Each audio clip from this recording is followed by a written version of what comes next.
is the KUSI News at 6. But we begin tonight with outraged parents trying to stop California from taking the money they need to help their disabled children. KUSI's Steve Bosch is here tonight with more. Steve? Sandra, to protect the children, United Cerebral Palsy of San Diego and ARC of California sued the state in federal court today, saying the state is illegally failing to provide reasonable support services. One visit to a developmentally disabled support center, and the need is readily apparent. There are 240,000 Californians who need this help because many simply cannot help themselves. If it wasn't for the services that my family had received, we would not be here today as a whole family. Victoria Eichert-Schreiter says without these support centers, her family would be split apart. 2 of her children would likely be in a state institution. And it's allowed my son, destined to be institutionalized at 9 years old due to his difficult behaviors, because he is also nonverbal, to continue to be a part of this family, to continue to be a part of his community. She says her 14-year-old daughter and her now 12-year-old son deserve the chance to live their lives based upon the principles this country was founded upon: life, liberty, and the pursuit of happiness. But liberty, in regards to where they can go and what they can do, is being threatened by these cuts. Happiness, without a doubt, turns into depression as they are trapped in homes with no community or job supports. And life?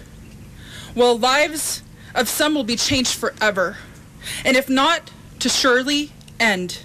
Karen Meyer is being schooled on personal responsibility, and she's developing job skills at the center's workshops. I want to be a responsible and productive citizen of our community, but how can I be accessible if my workshop program will close down? Courtney Arciaga has a job at a local AMC theater. Also, it is sad and dangerous to cut a program like ARC and let us disabled kids fall through the cracks. We're saddened by the things that we're not able to provide, but we're at a point now where many programs will stop. A decade of budget cuts has steadily eroded the number of services that are vitally needed. Last year, ARC had to raise $1 million in private funds to prevent further cuts. But another round of cuts may come in December. And that has a huge $100 million price tag for our kinds of services. $174 million was cut this year, while reimbursement fees from the state are frozen at 1999 levels. This is about basic civil rights of people who have no alternatives and no other options. And we're here to help them protect those rights for themselves. Now, additional services will eventually fracture more families and force those in need into state institutions at great cost to the taxpayers.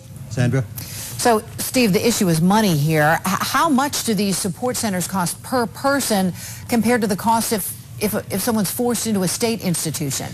Yeah, well, ARC says the support centers spend anywhere from $10,000 to $15,000 a year per person. Now, in a state institution, they say, that skyrockets to something over $300,000 a person. Wow. All right. Steve Bosch reporting live from the newsroom tonight. Thank you, Steve.